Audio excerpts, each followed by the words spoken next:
Lembro de Enoque e talvez outros irmãos da mesma forma. Começo com o conceito de andar e agradar a Deus.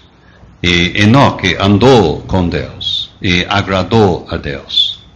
E acaba com o arrebatamento dos salvos para o céu, relembrando o destino de Enoque, que também não foi achado, porque Deus para si o trasladou.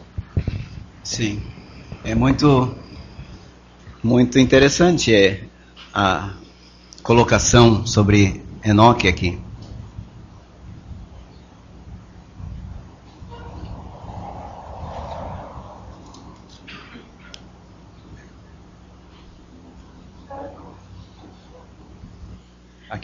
Aqui no primeiro versículo desse capítulo, nós temos aqui a terceira referência a ministério dado oralmente em Tessalônica. E agora o apóstolo está repetindo por escrito o mesmo ministério. Sim.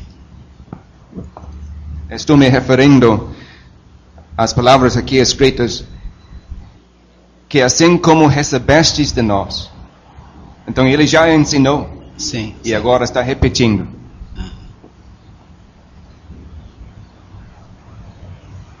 Então, Roberto? Sobre Enoque, os irmãos falaram.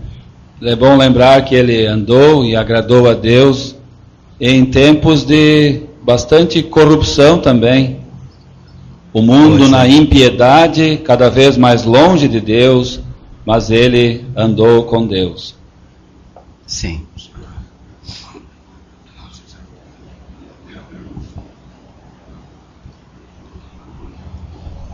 Como foi destacado ontem, nessa época aqui em Tessalônica, a religião idólatra também era repleta de imoralidade, violência e corrupção.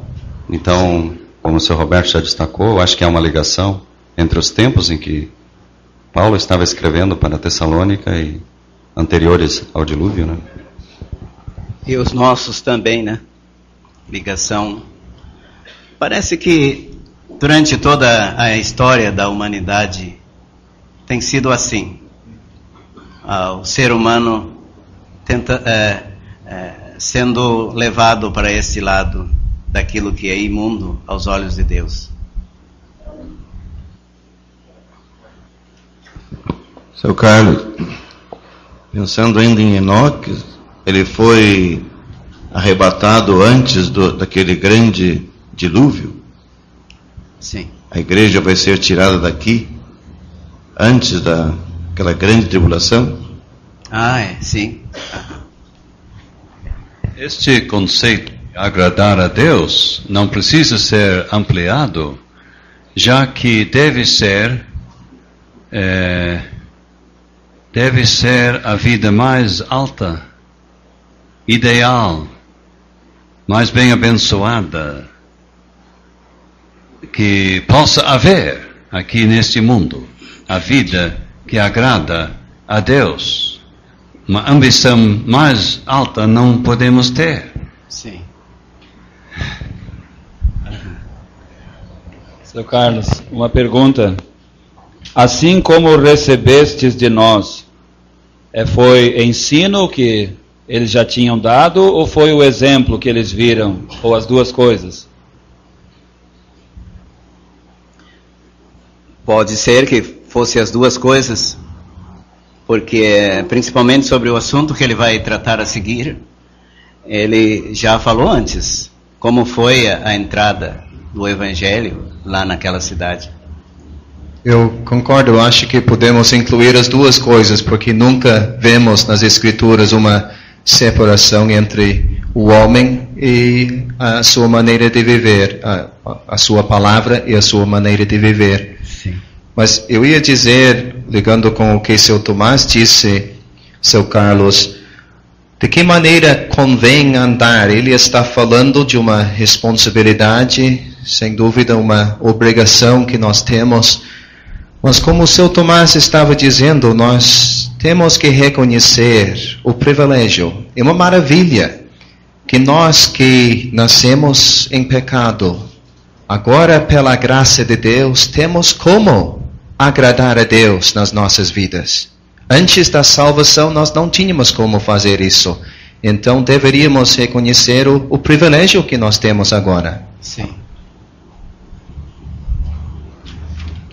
O tempo antes da nossa salvação, nós dedicamos para agradar a nós mesmos, fazer o que o nosso coração desejava. Então, deve haver uma grande mudança do momento da salvação em diante, agradar a Deus e não a nós mesmos.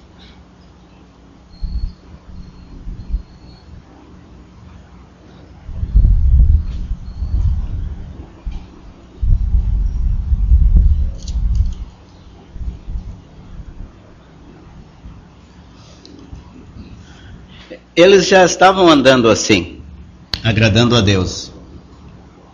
Mas o apóstolo queria que abundasse, aumentasse cada vez mais nesse bom caminho de agradar a Deus.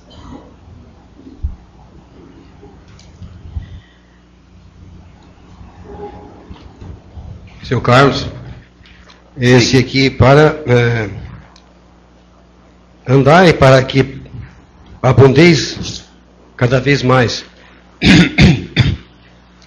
Estava pensando, na medida que o crente vai andando, Deus vai lhe concedendo mais graça para ele abundar. Sim. E ao contrário, se ele não andar, automaticamente também ele não vai abundar, pode até esvaziar, né? Sim, sim. Há o perigo de chegar a um ponto em que ficamos contentes com nós mesmos, espiritualmente. E sem dúvida é isso que o apóstolo quer evitar aqui. O final do capítulo de ontem, o Senhor vos aumente e faça abundar. E agora, para que abundeis cada vez mais.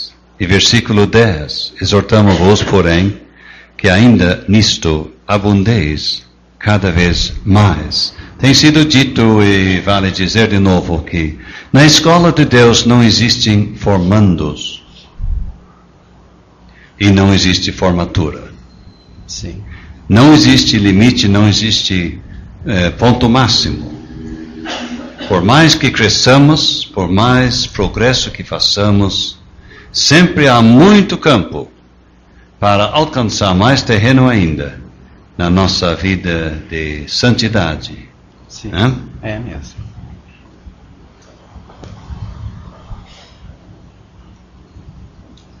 É notável a ordem aqui, seu Carlos. Ele diz andar, depois agradar e abundar. Me parece que tudo depende no nosso andar. Sim.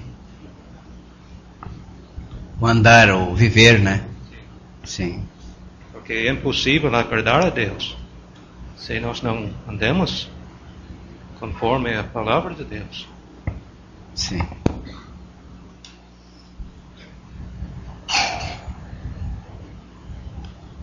Entrando no versículo 3, podemos ver que nesse capítulo o principal ponto sobre agradar a Deus é a santidade, que vos abstenhais da prostituição.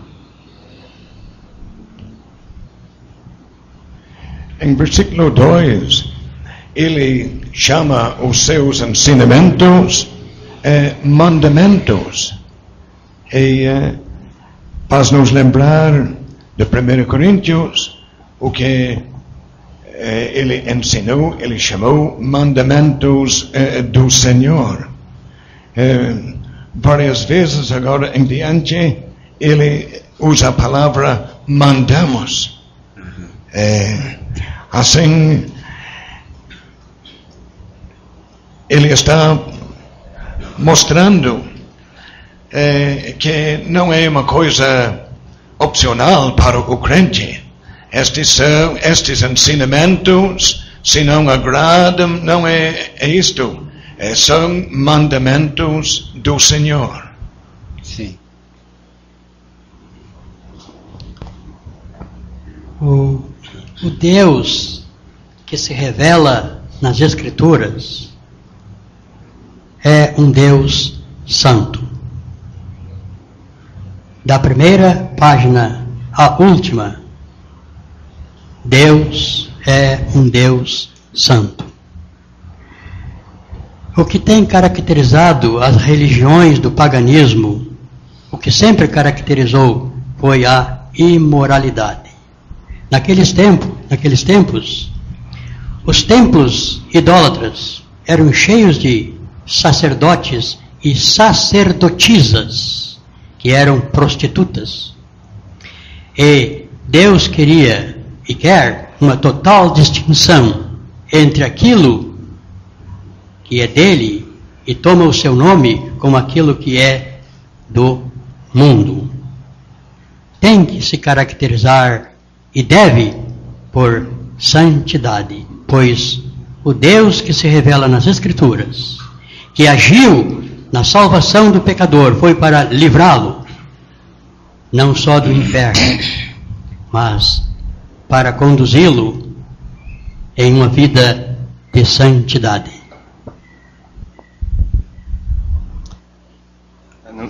Vale a pena notar, no versículo 1 nós temos: rogamos e exortamos no Senhor Jesus.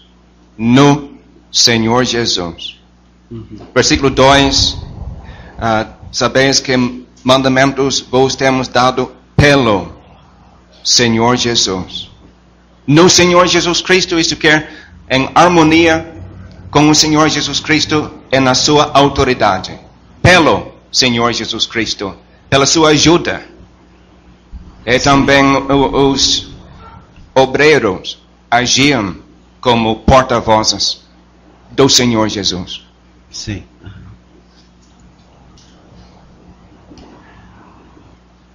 Seu Carlos, Pois não. Parece que o crente, quanto mais perto ele andar de Deus, mais ele vai ver o que ele é. Eu estava me lembrando de Isaías 6. Sim. Aquela visão que ele teve do Senhor Jesus naquele alto e sublime trono. Ele chegou vendo toda aquela santidade, ele disse: ai de mim, né? Ai de mim.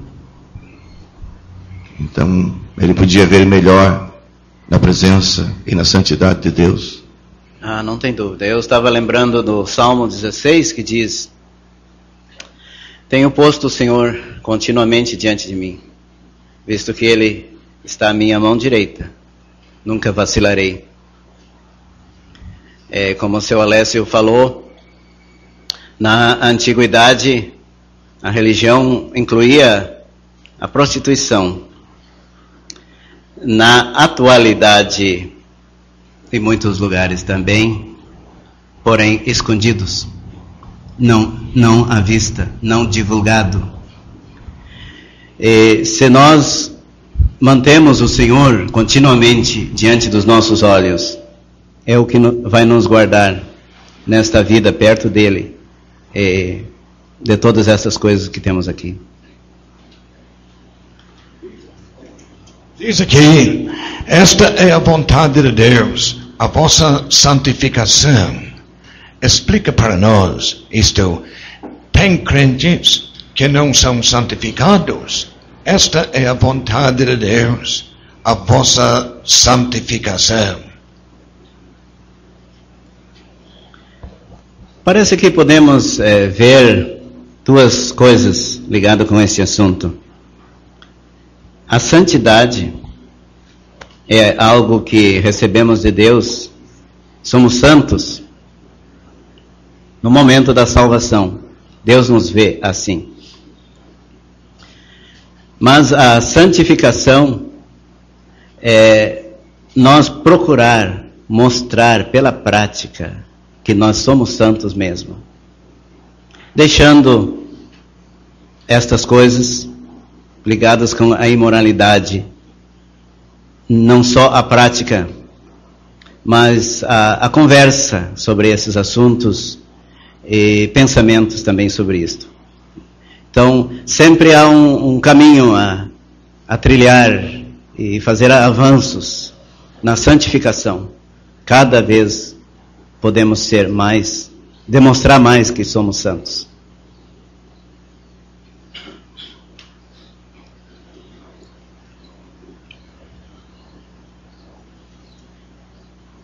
Aqui, de certo, temos a santificação na vida diária do crente. Em Cristo já somos santificados. Sim. Já separados do mundo, separados para Deus. Isto é o que diz respeito a cada crente. Então, da mesma maneira, todo o crente deve manifestar esta santificação na sua vida de cada dia. Isto? Sim. Uhum.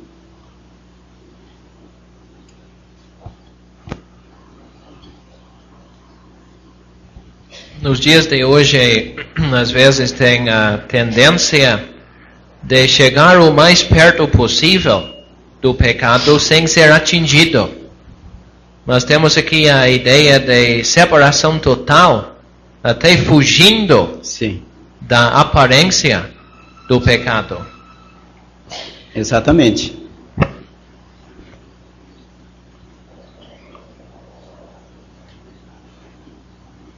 Versículo 4. Que cada um de vós saiba possuir o seu vaso em santificação e honra, não como os gentios. Versículo 5 diz: não como os gentios que não conhecem a Deus. Mais uma vez temos aqui a referência aos gentios. Vamos ver como os gentios abusavam do seu corpo.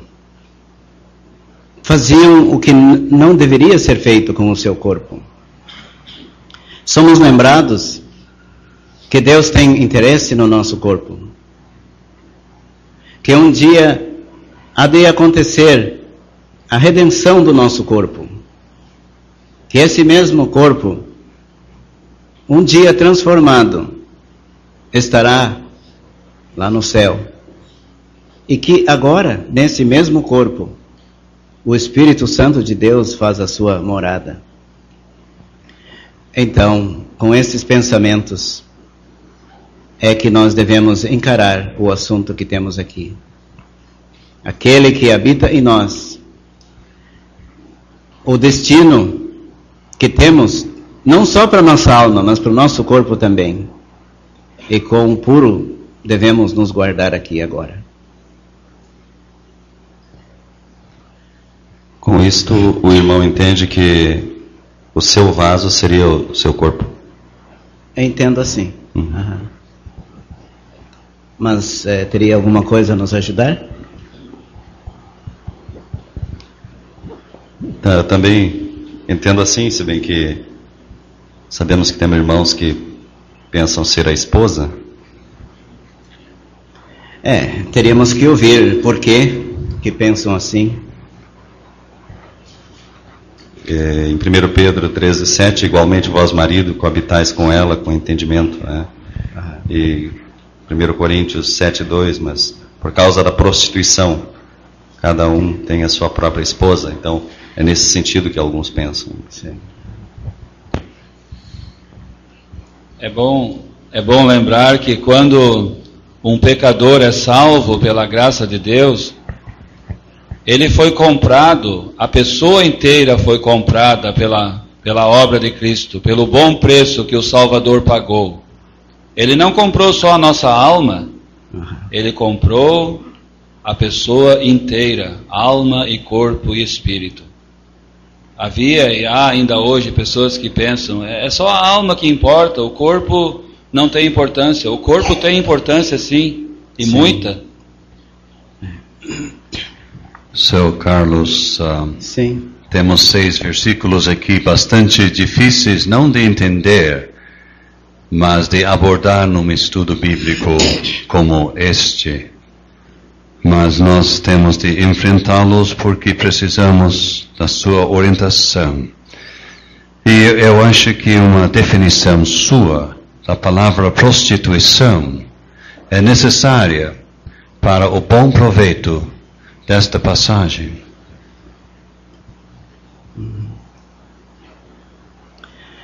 Podemos ver que normalmente quando a Bíblia fala sobre a prostituição, fala sobre todo o tipo de imoralidade. Podemos dizer assim que há certos direitos que uma pessoa casada tem, que um que não é casado não tem. E se ele tentar fazer de conta que tem direito àquilo, ele está enquadrado na prostituição. A prostituição enquadra homens e mulheres. Não é só mulheres, homens e mulheres, dentro do conceito bíblico.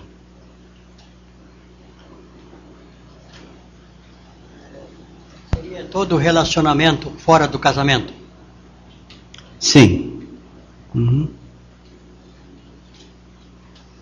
Nós precisamos de ouvir isto. Em dias em que muitos casais eles se ajuntam. Sim. E ao se salvarem, deve ser a prioridade de contratar o matrimônio perante as autoridades civis. Deve ser prioridade. Sim. Que nós não temos como aceitar os costumes modernos que desprezam o matrimônio. Não temos como admitir. Sim. Seu Carlos, conforme nós estamos pensando que o vaso é o corpo. Estamos pensando assim, é? Sim. Eu estava pensando em José. José guardou seu corpo. Aham. Seu vaso em honra. Sim. Fugindo aí mesmo.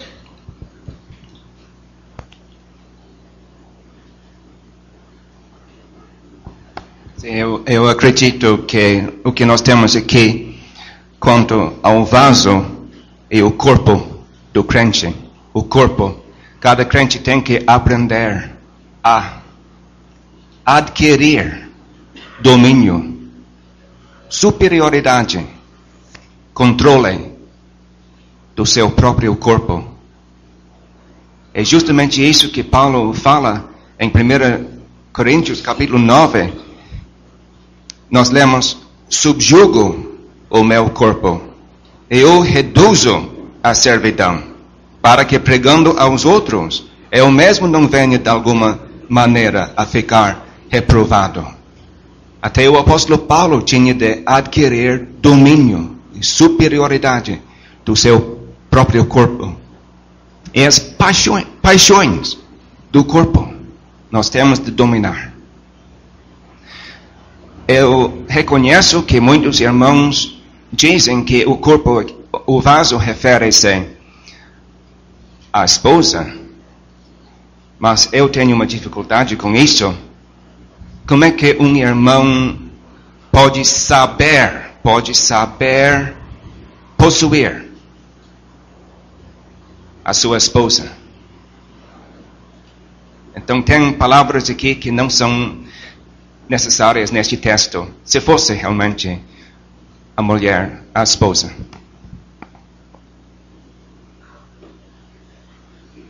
Bom, voltando um pouquinho para o assunto anterior, talvez devemos falar mais um pouco.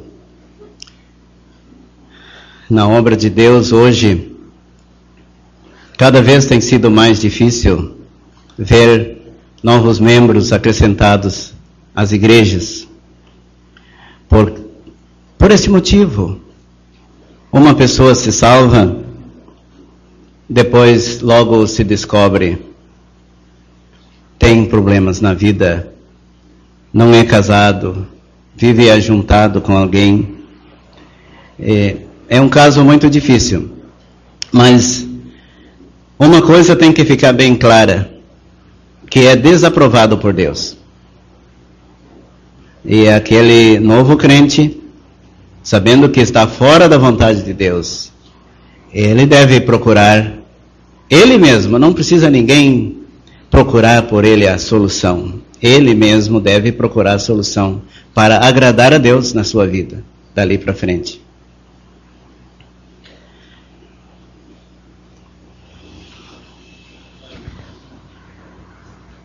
Ali no final do versículo 3, que vos abstenhais,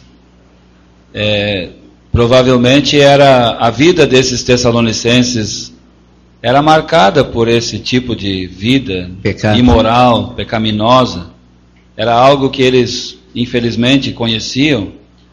Então a pessoa sendo salva deve cuidar com aquilo que era o hábito anterior da sua vida e ficar longe daquilo, abster-se. Essa palavra não é muito usada.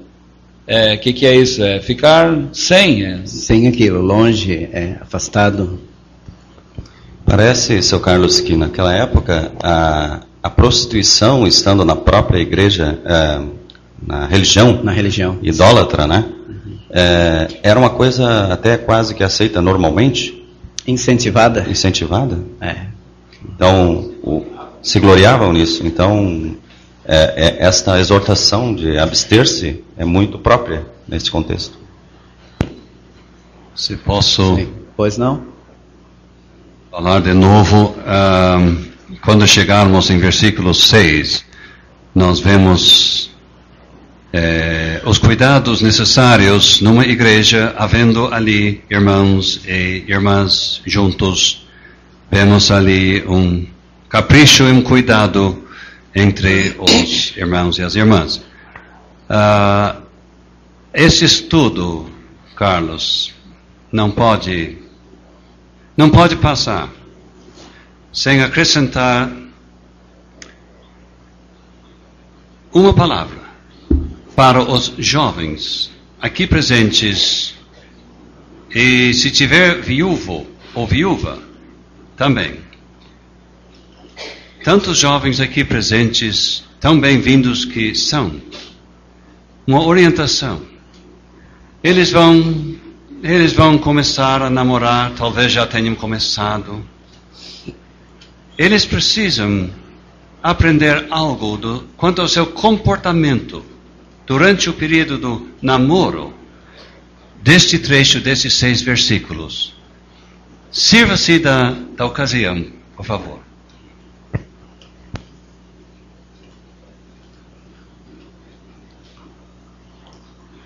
Há muitas coisas que têm trazido prejuízo à Igreja de Deus.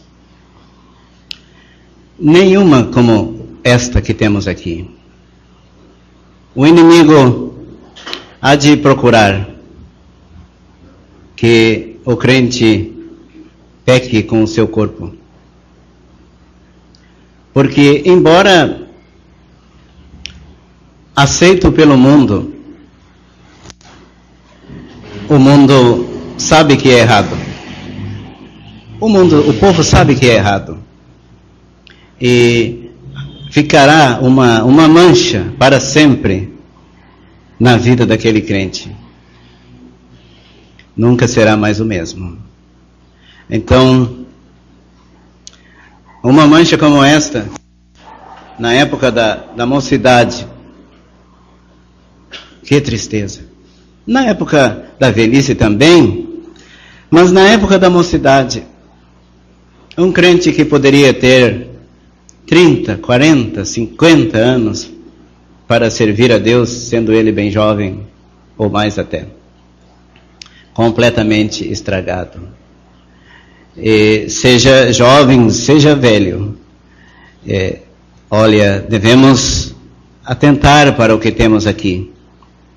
E como já disse um dos nossos irmãos, o apóstolo Paulo disse: eu subjugo o meu corpo.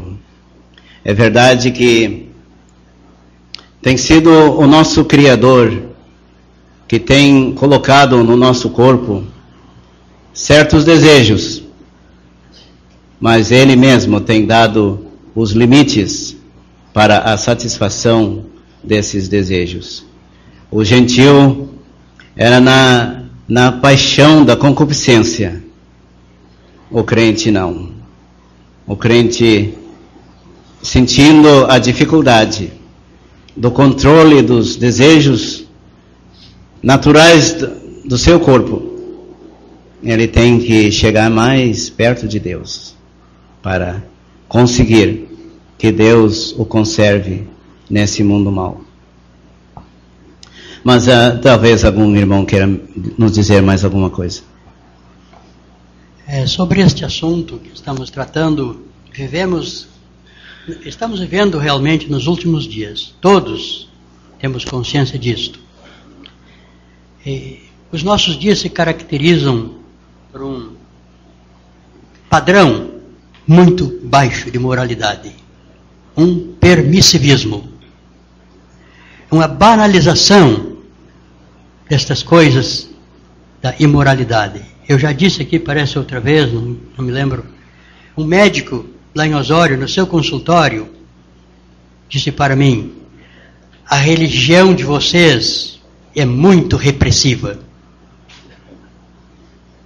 A religião de vocês é muito repressiva.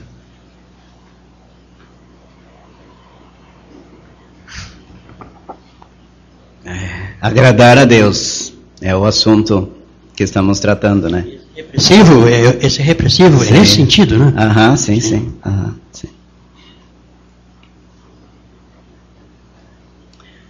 Então, talvez devo dizer mais alguma coisa, conforme o assunto que o seu Tomás está levantando. O crente, chegando à época, tendo esse privilégio de namorar, sempre ele deve se lembrar que ele não está casado. O mundo não respeita o corpo um do outro. O crente respeita. São dias na vida do jovem quando ele começa a conhecer melhor a outra pessoa.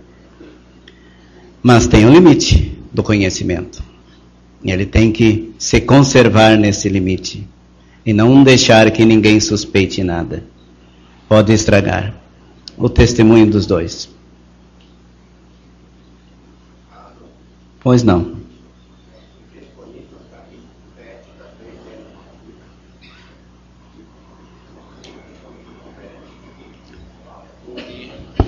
O homem que está separado de mulher, que não busque mulher, então, é melhor para ele.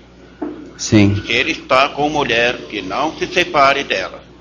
Esse é o ensino de Deus para o crente salvo, para todas as pessoas em geral, não é? Então, sim. O que o senhor pode falar sobre alguém que se confessou salvo, continuou casado, com o tempo houve separação e logo apareceu outra pessoa na sua vida e passaram a viver juntos?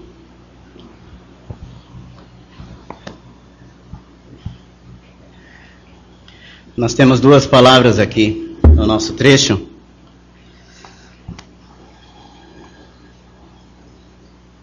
Fim do versículo 5.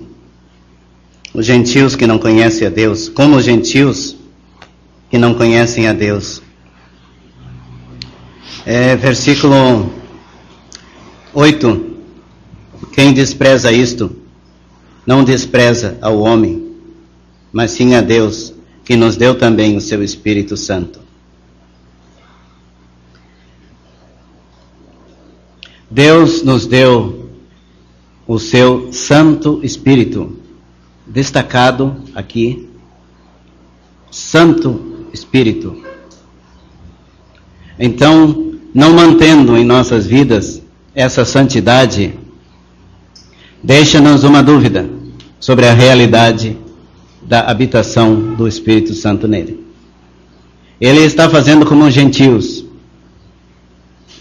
O crente, sentindo a dificuldade do controle dos desejos naturais, ele pode chegar-se a Deus. E sem dúvida, Deus não há de desampará-lo. Não podemos aceitar a desculpa que às vezes alguém diz, não pessoa salva, pessoas mundanas, dizem assim, mas eu tenho uma natureza forte. Não existe essa desculpa. A natureza foi dada pelo nosso Criador, nosso Deus, que agora é nosso Salvador. E Ele tem como dominar esta natureza dentro da vontade dEle.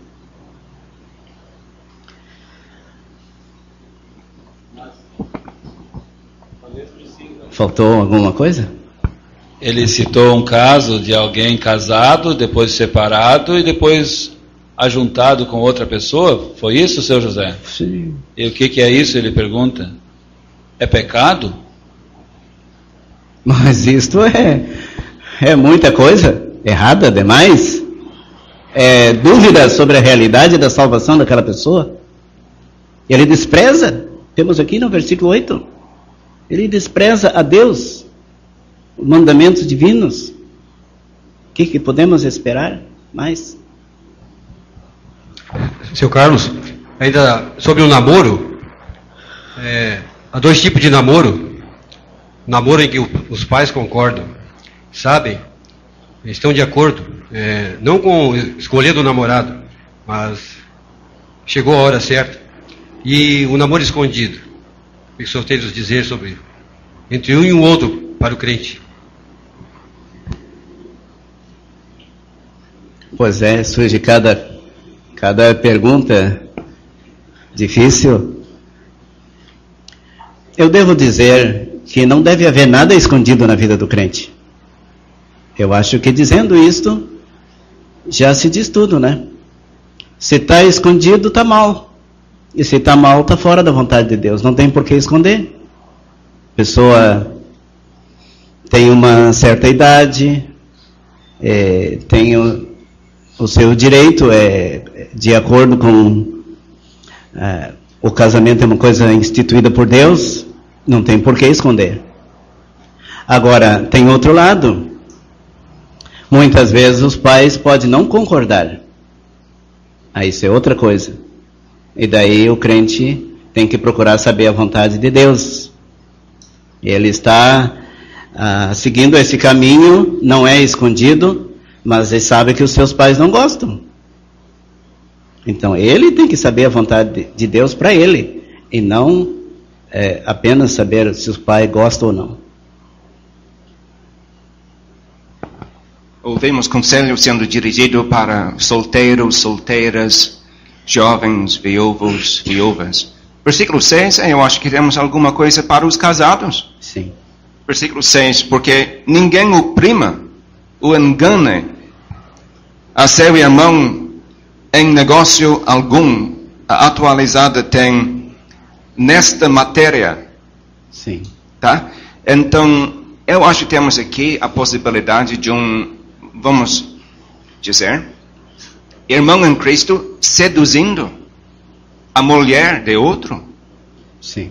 Atraindo-a para formar uma união ilícita.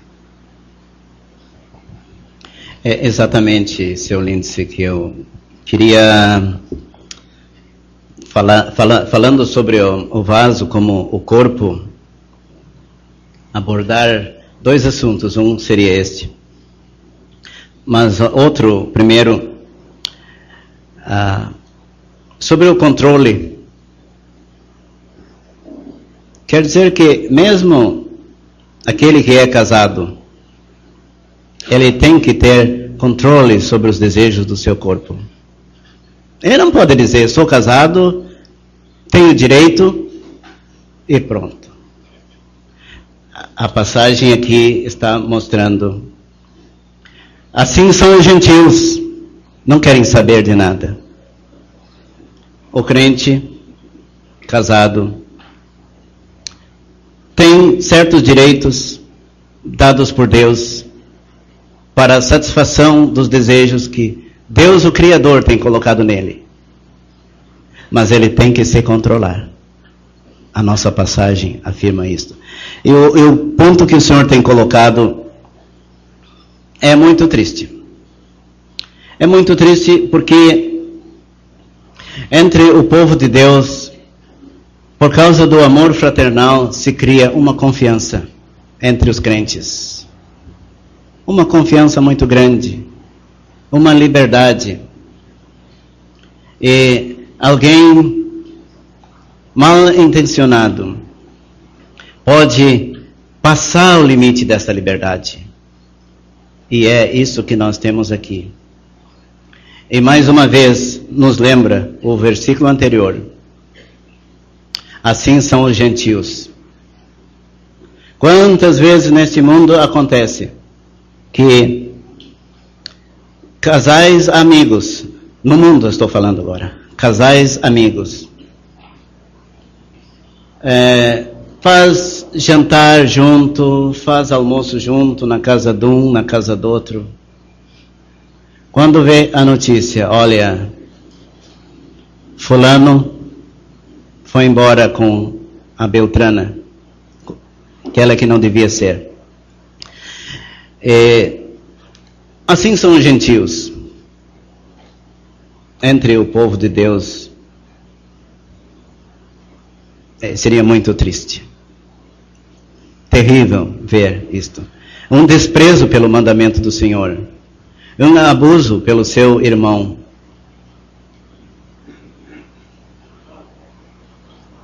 O que estava acontecendo em Coríntios era isso? Não, em Corinto era o filho. O filho com a madrastra. Até podia ser meio parecido, mas talvez não exatamente. Seu Carlos, acho que um exemplo negativo, né, desse assunto que eu acho que deve ser levantado é o de Davi. Davi e a mulher de Urias. Sim. Né, que por este erro tão grave, né, trouxe consequências até o final da vida de Davi, né? Exatamente, o irmão está nos lembrando o caso de Davi, o pecado dele com aquela mulher. E foi dito que aquilo era caso para os inimigos do Senhor blasfemarem. É a mesma coisa hoje. É a coisa que mais prazer traz ao diabo, esse pecado na vida de um crente. Que nós possamos ver o que o apóstolo nos mostra aqui, para abundar em fazer a vontade do Senhor, negar a nossa própria vontade. É assim que Deus pode nos guardar neste mundo em que vivemos. E as consequências aqui, seu Carlos, o Senhor é vingador. Como vai ser e quando? Já na vida aqui, como o Senhor há de vingar um mal assim? Exatamente. Esta palavra aqui é que me levou a dar aquela resposta para o nosso irmão, seu José Martins, que traz dúvidas profundas sobre a salvação desta pessoa, porque o Senhor vinga os estranhos da igreja. Em Hebreus 13, né? Os que se dão à prostituição, Deus os julgará. Então, Deus vingando, o Senhor vingando. Olha, é muito sério o que temos aqui.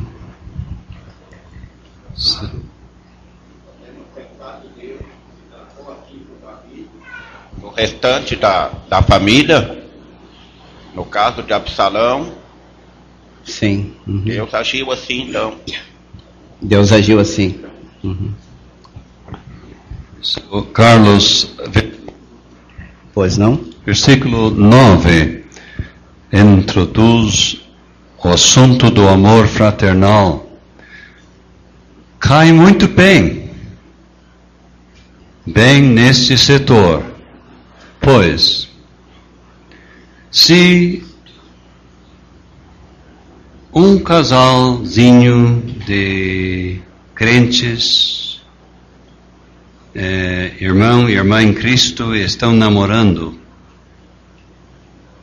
e aquele rapaz ama aquela moça, ele não vai humilhar aquela moça. E se nós amarmos os nossos irmãos e irmãs na igreja, nunca vamos desrespeitar nenhuma irmã. Nunca. E, por conseguinte, nenhum irmão. Então, há uma combinação nos dois setores. O amor fraternal realmente tem muito a ver com o respeito mútuo entre os sexos numa igreja, seja namorados ou casados muito tempo. Sim.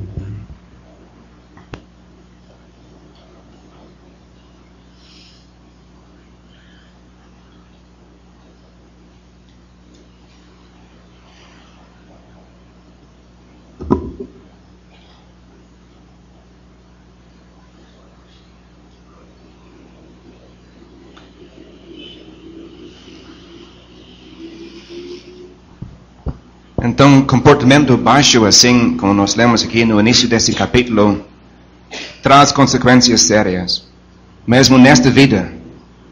E certamente na eternidade, se a pessoa morrer sem a salvação. Davi pagou caro pelo delito dele. Perdeu 4 filhos, pagou 4 vezes mais.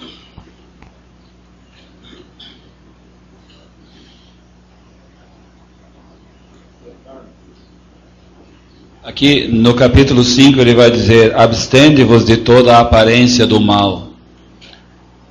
Quando José ficou sozinho na casa lá no Egito, a mulher aquela viu ali uma ocasião para lançar a sedução dela. Então, se um crente vai fazer uma visita, digamos, vai visitar um casal, uma família, e chega lá e tem só a dona da casa sozinha em casa, não é bom ele entrar lá e ficar sozinho naquela casa com aquela pessoa. Não convém. Os vizinhos estão vendo, e será que isso não é uma maneira de abster-se da aparência do mal? Sim, não tem dúvida. Porque a ocasião pode servir de alguém fazer uma acusação, ainda que seja falsa.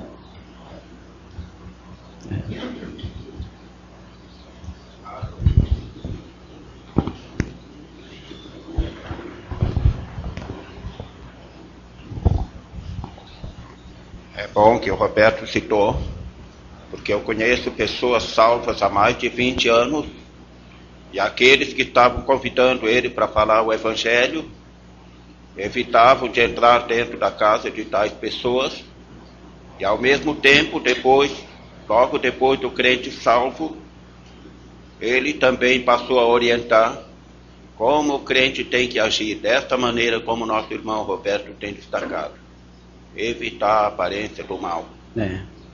Sim. Seu Carlos, eu não estou bem por dentro da vida, a vida de José, mas ele era um mordomo de confiança? Era mordomo? Sim, De confiança? Confiança, sim. Que ele foi até o fim? E existem trabalhos profissionais que as pessoas têm que entrar dentro de casa.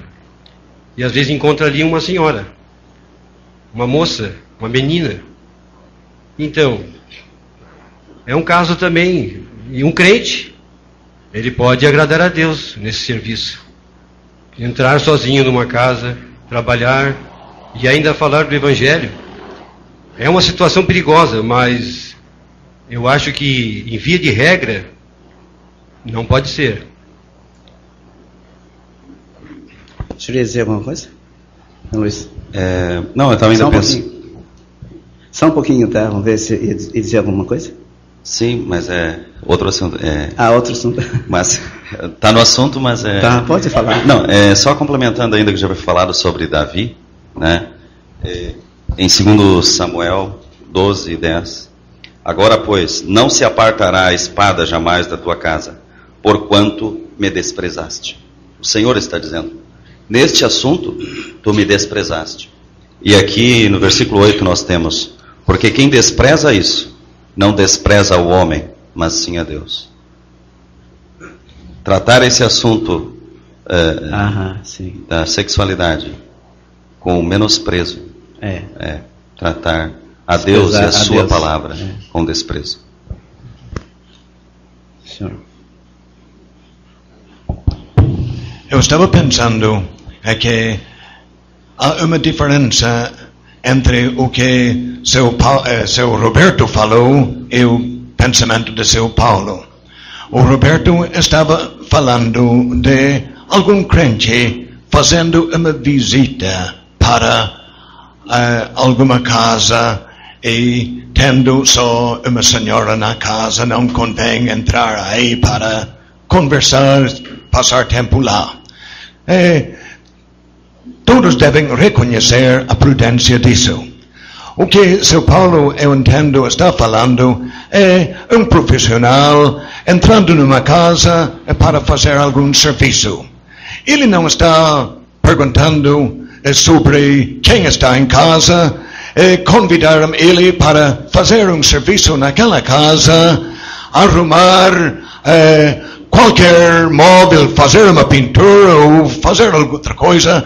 Ele entra, faz o seu serviço e ele não está se importando ou passando tempo conversando com mulher lá na casa. São diferentes, eu entendo as duas coisas.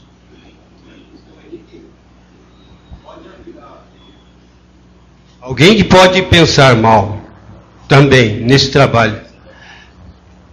Mas se o homem entrou aí para fazer um serviço, se alguém quiser que ele disse? Examinar o serviço, estava arrumando aquela coisa e era isto o assunto dele lá. O próprio marido, talvez, que falou com aquele pedreiro, sim, exatamente. Ele saberia que quem convidou e a finalidade ele não estaria em casa, da presença dele lá. Então, irmãos, vamos passar para o versículos 11 e 12 sobre este alvo que devemos ter na nossa vida. Procurar viver quietos, tratar dos vossos próprios negócios e trabalhar com vossas próprias mãos, como já vos temos mandado, para que andeis honestamente para com os que estão de fora e não necessiteis de coisa alguma. Vamos ver, principalmente na segunda carta, que havia um problema nesse setor, na vida dos crentes, nessa igreja local. Alguns estavam dependendo dos outros, não trabalhando. Então, Paulo fala aqui da necessidade de uma determinação, de um esforço pessoal, de uma ambição que deve haver na vida de cada crente. De viver quieto. Quer dizer, não se meter na vida dos outros. Viver quieto na vida dele. Tratar da vida dele. E trabalhar. Trabalhar para que aí não viva dependendo dos outros. Então, vamos ver alguma coisa que os irmãos têm a falar sobre isso.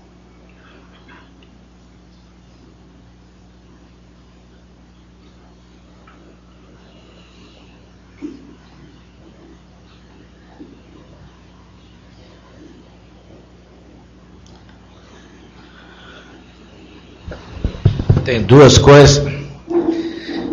Alguns aí, como nós sabemos, esses que estavam vivendo assim, não querendo trabalhar, porque achavam que a vinda do Senhor Jesus já vinha, né? Então eles não tinham interesse em trabalhar. E assim não fazendo, eles tinham tempo para se ocupar com os outros, né? Então a Bíblia manda que é para trabalhar. Paulo mesmo é um exemplo, né?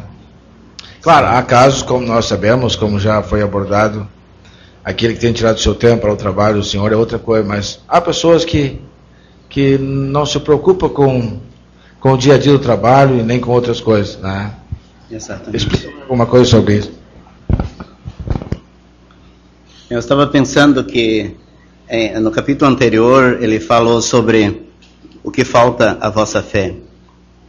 Versículo 10 do capítulo anterior. E talvez aqui ele está tratando desse ponto. Sobre o trabalho, e depois em versículo 13 sobre a certeza da ressurreição.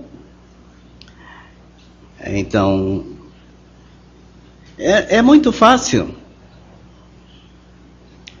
devido ao amor, à amizade, à liberdade que se goza com o povo de Deus, de alguém fica hoje nesta casa, amanhã na outra, semana que vem na outra, almoço aqui, janta lá, café na outra, e passa bem. Então é isso que nós temos aqui, que não deve ser assim. E ali, estando ali, já se mete na vida da família, dá opinião, procura solucionar problemas que ele vê. É isso que o apóstolo quer evitar, quer que nós evitemos.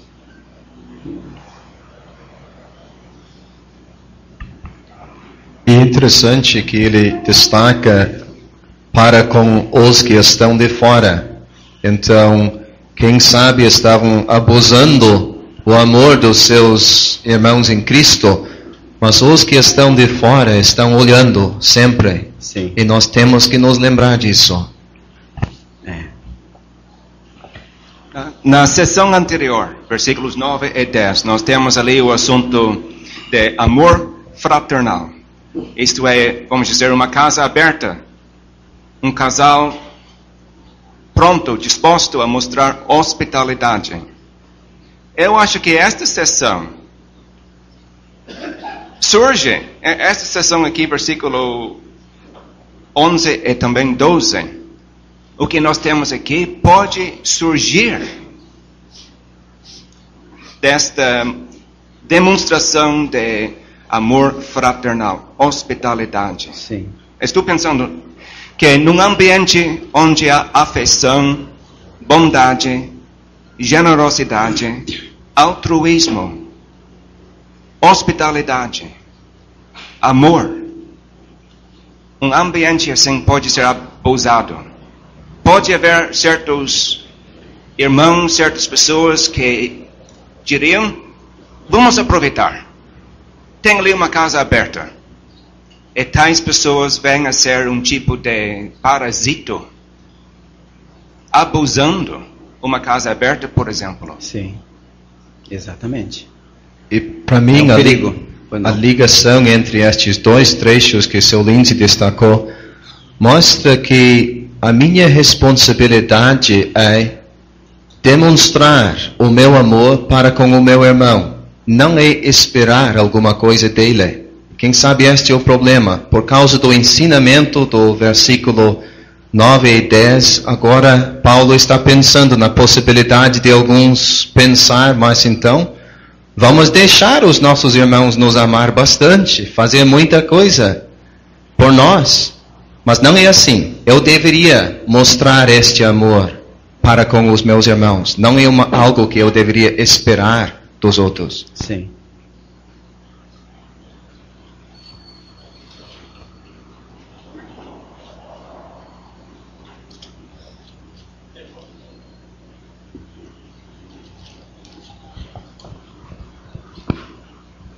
Poderia um crente, não estando trabalhando, ir no vizinho pedir alguma coisa? Não deveria. Ele deveria pedir para Deus, levar perante Deus a sua situação, e poderia ter uma boa surpresa como resposta à sua oração, que ia fortalecer a sua fé. E se ele fizer isso, ele perde essa experiência com Deus. Seu Carlos, em 1 Timóteo temos uma boa orientação também. Já ouvimos bastante em várias conferências, em vários estudos, sobre pessoas desocupadas que andam de casa em casa, paroleiras, falando o que não convém. E também tem um provérbio que, desde o primeiro dia que eu li aquele provérbio, não esqueci mais. Não lembro o capítulo, mas diz bem assim: retira o teu pé da casa do teu próximo, para que se não enfade de ti e te aborreça. Acho muito importante isso. Sim. Devemos de nos controlar em todo sentido, até em visitar os nossos irmãos. Devemos saber até que ponto podemos permanecer lá. Sim, sim. Trabalhar com as mãos. Parece que naquele tempo havia o pensamento que certos serviços não seriam desejáveis. Serviços mais simples, trabalhar com as mãos. Muitos gostariam de trabalhar com a cabeça, serviço administrativo, coisa semelhante, naquela época, quer dizer. Mas o apóstolo está falando, eles trabalhar com as mãos. O que sabe podemos pensar hoje, se o crente não encontra aquele trabalho que ele gostaria, que ele pode aceitar outro trabalho, até que novamente ele possa voltar para aquele tipo de trabalho que ele gostaria de fazer. Mas não ficar parado, não ficar dependendo dos outros. Seu Carlos, aqui fala de trabalhar e andar honestamente. O senhor sabe que no mundo há muitas pessoas que fazem coisas para conseguir um benefício do INSS, inventam uma doença que não existe para ganhar um cartãozinho para receber um salário cada mês. Pessoas recebem o seguro-desemprego e vão trabalhar por fora, frio. Talvez seria bom dizer alguma coisa para nós aqui hoje sobre isso. Será que isso convém para o crente? Com certeza que não convém. Nós temos Deus ao nosso favor. Se sentimos o aperto financeiro e a dificuldade, nós podemos apelar para Deus. Podemos receber respostas de Deus com experiências que jamais esqueceremos. E se usamos o meio que o mundo usa, que não conhece a Deus, perdemos muito daí para o desenvolvimento da nossa fé e desse nosso andar com Deus. Devemos pensar nisto. Será que os irmãos, todos nós, compreendemos? Às vezes se fala de viver pela fé. E aí a gente pensa, mas aquele irmão que está lá em tal lugar pregando o Evangelho, ele deve viver pela fé. Correto. Mas todos devem viver pela fé. E esses são momentos na vida da gente de aperto, de dificuldade, quando podemos exercitar a nossa fé. E tantas vezes perdemos a oportunidade do crescimento, de comunhão com Deus, de intimidade, de desenvolvimento na nossa vida espiritual.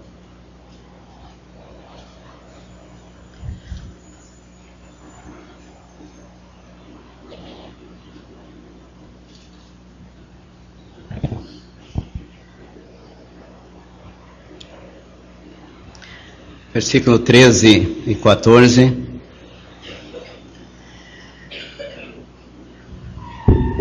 Muitos não sei, diversos crentes estavam morrendo, tinham morrido, desde que Paulo saiu da cidade de Tessalônica. E agora, seus irmãos ficavam tristes. E o apóstolo Paulo agora escreve para afirmar a realidade da ressurreição. Não precisavam ficar tristes. Haverá a ressurreição. Como diz o nosso versículo 14. Podemos dizer assim: cremos que Jesus morreu e ressuscitou. É uma afirmação, essas palavras aqui do começo do versículo, não é uma dúvida, é uma afirmação. Cremos que Jesus morreu e ressuscitou. Então, esses crentes que já faleceram vão ressuscitar também. Não precisa haver tristeza, como os outros, os gentios, que não têm esperança.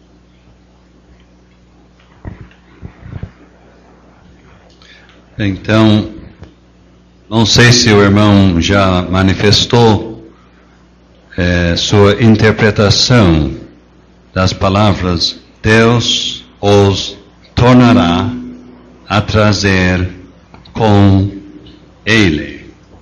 Se eu não me engano, o irmão vê nessas palavras uma referência à ressurreição dos corpos dos salvos falecidos no dia da vinda do Senhor.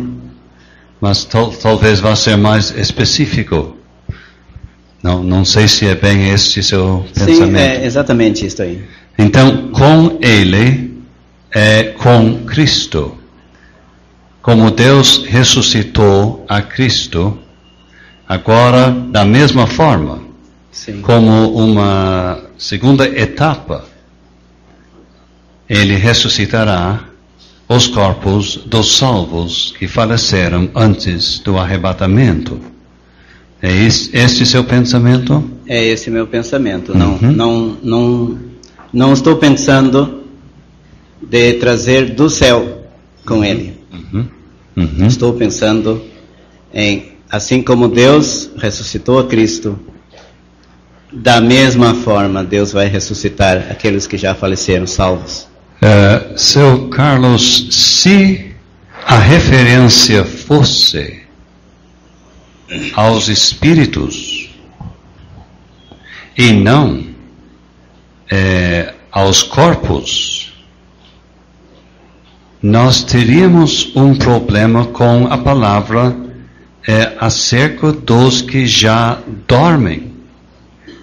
Quando a Bíblia usa no Novo Testamento, o conceito de dormir, referindo-se à morte do salvo, está se referindo ao corpo. Nós não acreditamos no sono da alma. Sim. Nem por um momento. Então, a sua interpretação, para mim, é segura.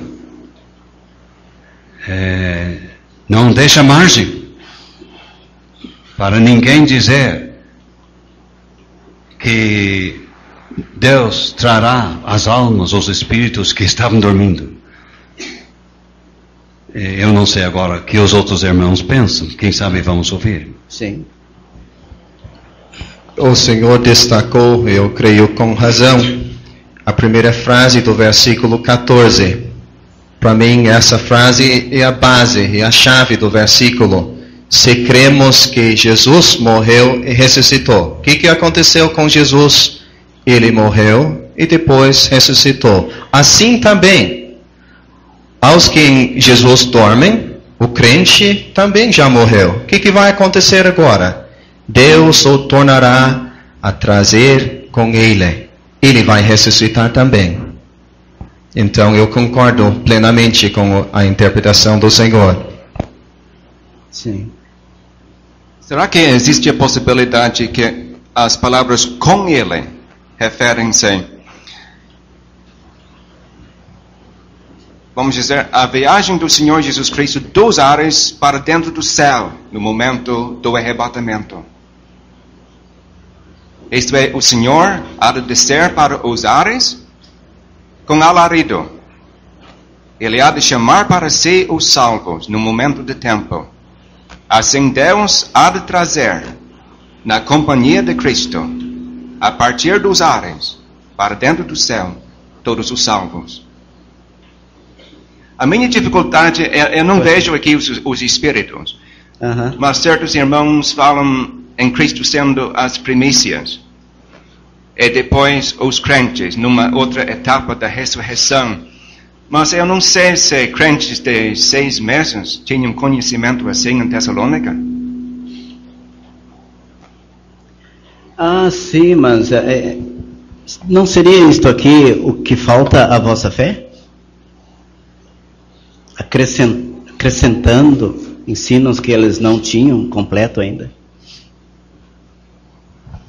A sua colocação ajuda-me bastante. Eu pensei que fosse, porque exatamente, crentes novos, poucos meses, e o motivo da tristeza deles era uma falta de certeza sobre o estado e o que aconteceria com aqueles que faleceram, já que eles estavam esperando já a vinda do Senhor. Nós sabemos que Paulo tinha pouco tempo com aqueles crentes novos. Sem dúvida ele tinha que aproveitar bem o seu tempo, então ele sem dúvida ensinava as coisas mais importantes, mas naqueles dias os crentes estavam vivos. Então quem sabe ele não sentiu a necessidade de explicar sobre este assunto até algum crente morrer.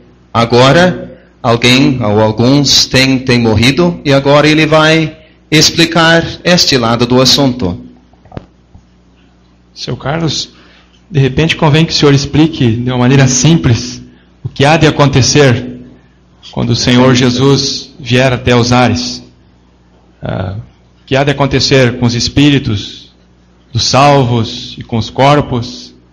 De repente pessoas, crentes mais novos não estão acompanhando.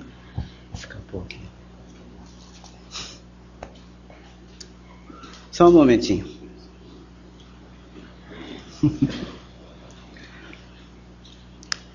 Tá, desculpe a interrupção.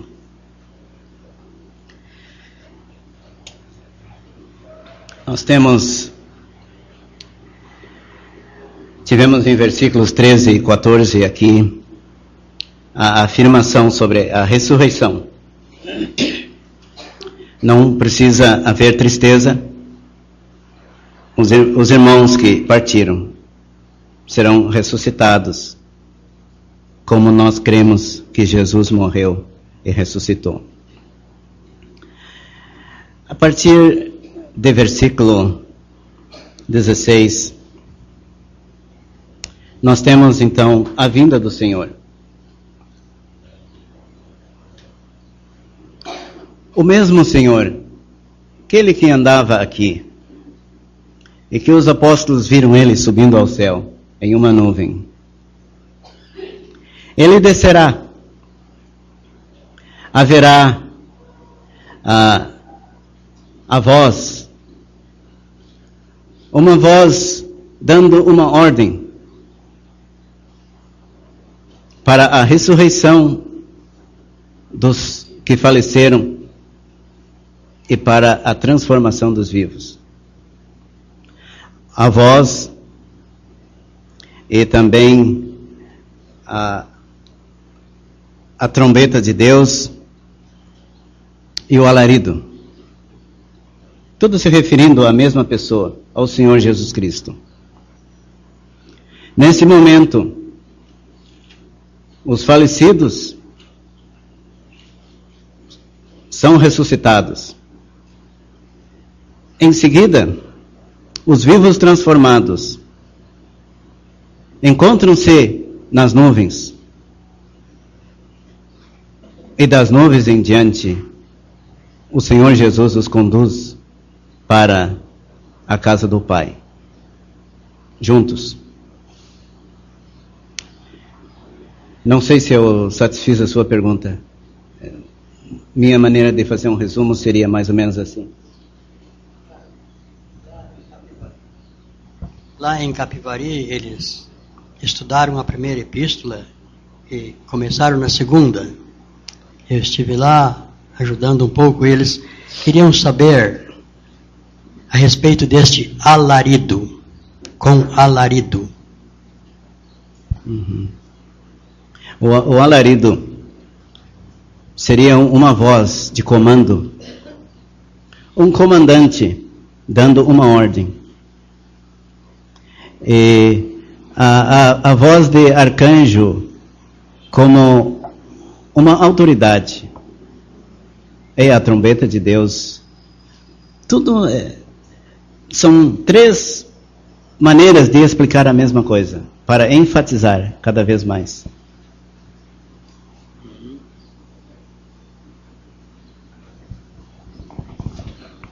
Alarido quer dizer brado, clamor. Sim. Será que, pelo menos para mim, deve ser a voz do próprio Senhor ao descer? Sim. Em João capítulo 5, versículo 28, nós lemos: que vem a hora em que todos os que estão nos sepulcros ouvirão a sua voz. Ouvirão a sua voz, a voz do Filho de Deus. E parece-me que Cristo, ao descer, ele há de bradar, comandar, mandar os salvos subir dos sepulcros. Temos em seguida a voz do arcanjo. Nós estudamos há pouco em outra conferência sobre o arcanjo disputando com o diabo sobre o corpo de Moisés. Eu acho que o arcanjo aqui, voz do arcanjo, isto indica que o arcanjo tem interesse nos corpos dos santos, nos túmulos. E certamente ele há de acompanhar, de uma certa forma, o Senhor Jesus Cristo descendo do céu para buscar os céus. Trombeta de Deus, termo militar, a trombeta dando a ordem para todos marchar. A palavra não é de todo desconhecida, mas no uso dela, quando se lê, nunca traz a ideia de a voz de uma pessoa só, mas de muitas pessoas. Qual a palavra que o senhor está se referindo? Alarido. Alarido. As três expressões se referem à mesma coisa?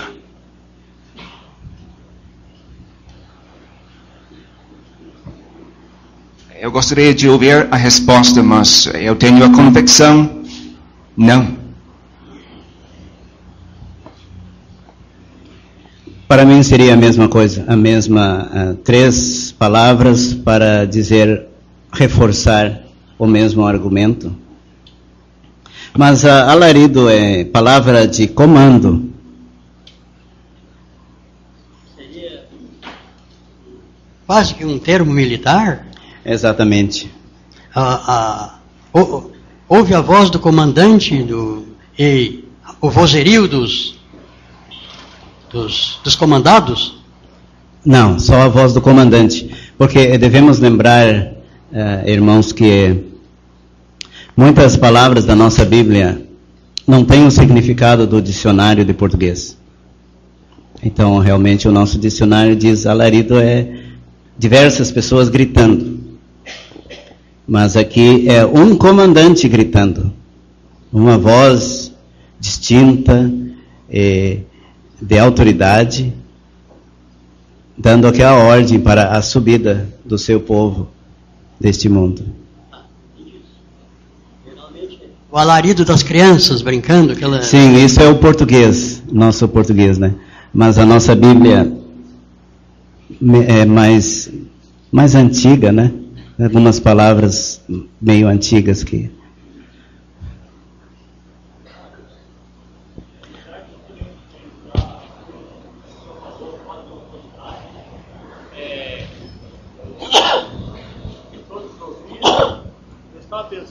senhor, faça o favor, comece de novo com o microfone. O senhor falou voz de autoridade, né? Sim. Eu estava pensando, Lázaro, não foi uma voz que ele ouviu de autoridade? O senhor disse, Lázaro, sai para fora? Sim, foi uma voz de autoridade. Tantas vezes nós temos pensado na igreja como a noiva de Cristo. E aí podemos pensar nisto agora. O noivo vem buscar a sua noiva. Normalmente o interesse é dele, não de trazer outro junto. Então o Senhor mesmo voltará. Nós não podemos com certeza excluir o interesse dos seres celestiais num acontecimento como este, de tamanha envergadura. Assim como anjos acompanharam o serviço de Cristo neste mundo,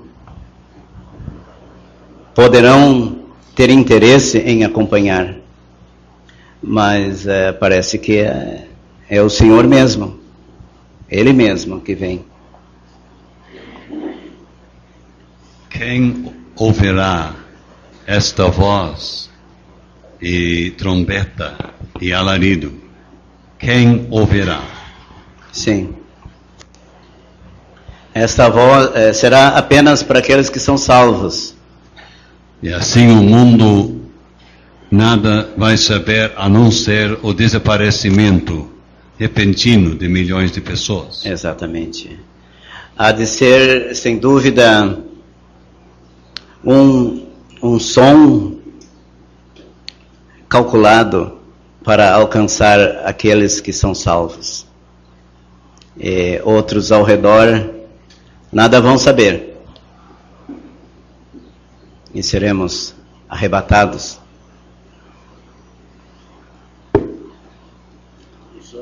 O senhor tem dito que ele mesmo está aqui na frase, porque o mesmo Senhor, ele mesmo que morreu, é o mesmo que ressuscitou, ele mesmo que vai vir.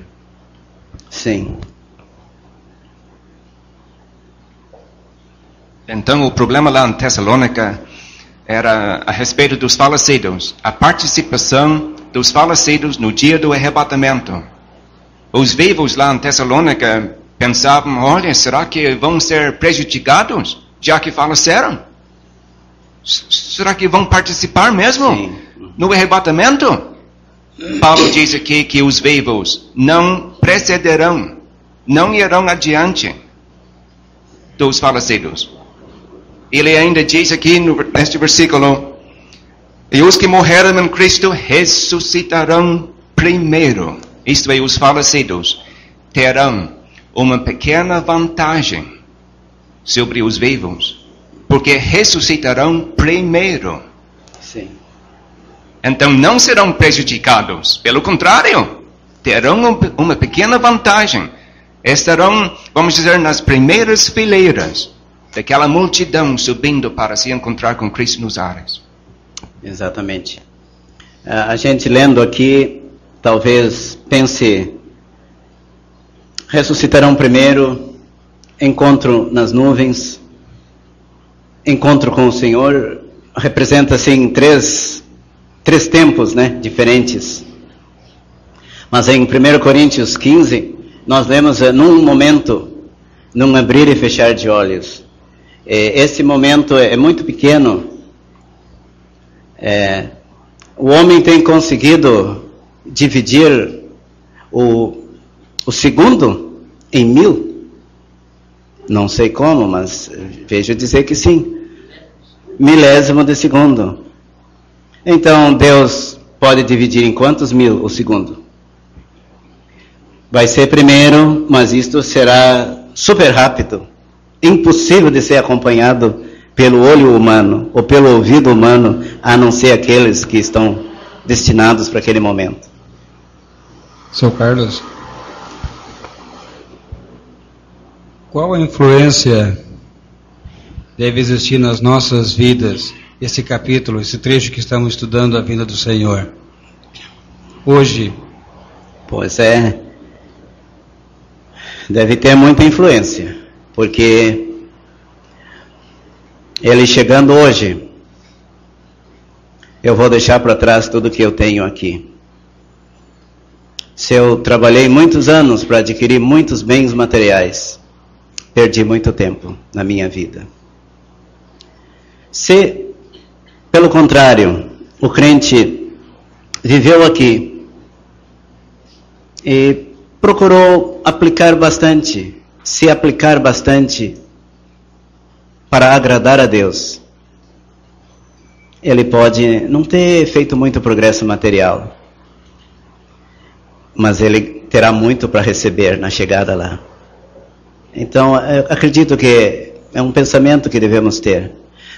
O apóstolo está dizendo, vamos trabalhar, tratar dos nossos negócios, das nossas famílias, das nossas obrigações. Não é os outros que vão tratar por nós. Mas vamos sempre lembrar, nossa morada é lá, com o Senhor. Que encontro com aquela pessoa que nos ama e com o seu sangue nos lavou dos nossos pecados. Que dia será, pela primeira vez, ver aquele que por nós morreu? Seu Carlos, lembra-se aqui que eles morreram em Cristo, mas dormem em Jesus. Há uma diferença? Sim, eu estava notando um pouquinho sobre isto também. Jesus nos lembra a vida humana do Senhor Jesus Cristo, os seus dias andando aqui nesse mundo. Parece uma simpatia para com aqueles homens ou mulheres crentes que morreram. Quer dizer, Jesus era um homem, viveu aqui. Dormir em Jesus, feitos dormir por Ele. Chegado o fim da nossa carreira, aquela bendita pessoa que andou aqui, que conhece a nossa fraqueza e a nossa limitação, é Ele que nos faz dormir. Então, é um lado bastante importante. E em Cristo, nos fala das ligações gloriosas que temos com Ele quanto à nossa salvação. O senhor tinha uma coisa a nos dizer sobre isso? Seu Carlos, sobre a palavra arrebatados, foi falado há pouco de aquelas multidões subindo, mas vai ser uma subida devagar, que vamos olhar para o mundo para baixo pela última vez, ou vai ser num abrir e fechar de olhos, estaremos lá com Cristo? Será super rápido. Vamos pensar na possibilidade de mínimo de tempo possível, menos de um segundo, para estarmos lá, num momento. Não haverá possibilidade. Acredito que para o crente está aqui, quando vê está lá, nem ele se dá conta. Não vai ter como se dar conta, virar para o lado, dizer alguma coisa. Ainda sobre isso, nós temos, juntamente com eles, nas nuvens, se será tão rápido, será que seria nuvens naturais, como nós conhecemos, ou seria, como já li, em nuvens? Pois é, eu não consegui chegar a uma conclusão sobre isso. Em nuvens nos lembra a subida do Senhor Jesus, né? Ele subiu numa nuvem.